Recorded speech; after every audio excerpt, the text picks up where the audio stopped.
Por semanas, o presidente ucraniano Volodymyr Zelensky pressionou os líderes ocidentais a apoiarem o seu chamado Plano de Vitória, que ele alega que acabará com a guerra da Rússia no ano que vem. Mas Zelensky não recebeu o apoio que esperava.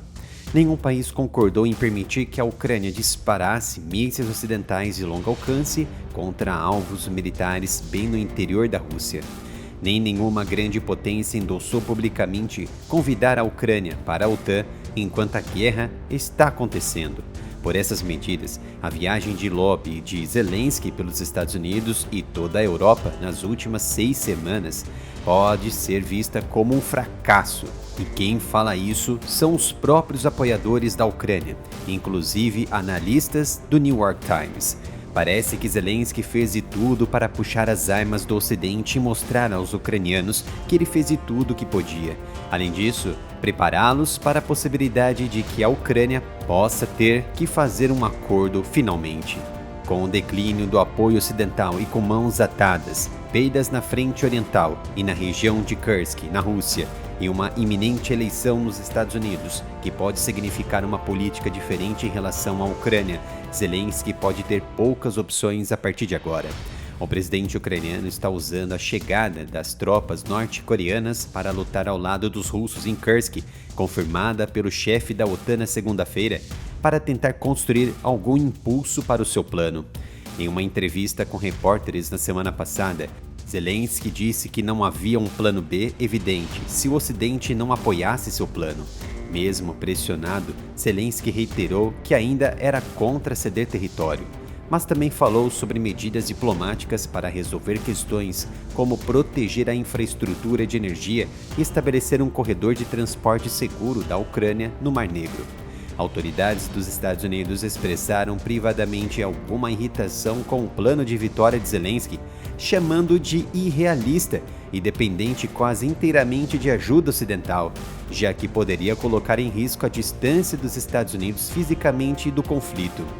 Em uma parte não tornada pública sobre o plano ucraniano, Zelensky propôs um pacote de dissuasão não nuclear, no qual a Ucrânia obteria mísseis Tomahawk, aqueles lendários e mais tecnológicos mísseis de longo alcance dos Estados Unidos, usados tanto pelo ar, mar e terra, um pedido que altos funcionários dos Estados Unidos consideram totalmente inviável, sem dar muitos detalhes.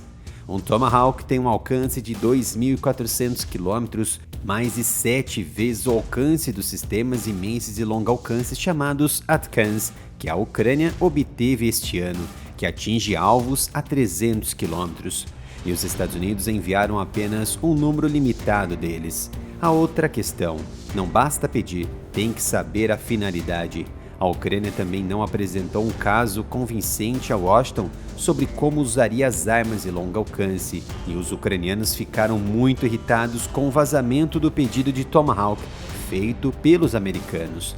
A lista de alvos dentro da Rússia excedeu em muito o número de mísseis que os Estados Unidos ou qualquer outro aliado poderia fornecer sem colocar em risco mísseis destinados a problemas potenciais no Oriente Médio e na Ásia.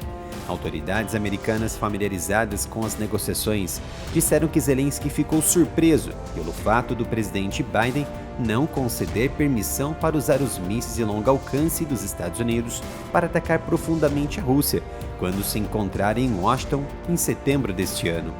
No passado, Biden geralmente cedia após inicialmente recusar os pedidos da Ucrânia por armas como tanques Abrams, caças F-16 e ATACMS. Mas o problema agora são as eleições americanas que os democratas não querem se comprometer.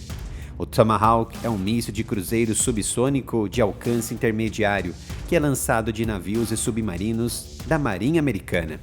Ele fornece uma capacidade de ataque profundo de longo alcance.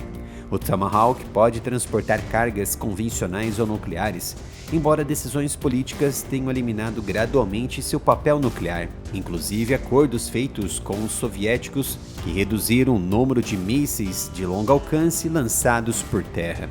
No entanto, a Ucrânia poderia adquirir a versão do Talon-D ou o GM-109D, projetados para atacar alvos chamados de fáceis ou moles, como aeronaves e concentrações de tropas, Porém, restam as capacidades navais para a Ucrânia empregar e lançar os mísseis, e sabemos que o Mar Negro é impossível.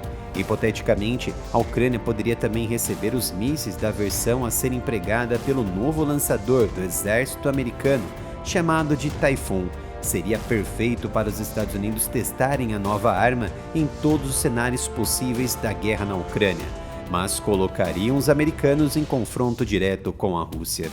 Novamente, entrando na suposição de um envio hipotético, os americanos jamais enviariam os mísseis, por exemplo, do Block 4, a versão mais moderna do Tomahawk, capaz de permanecer em voo por horas e possui um datalink bidirecional, projetado para receber informações atualizadas da missão sobre correções de curso.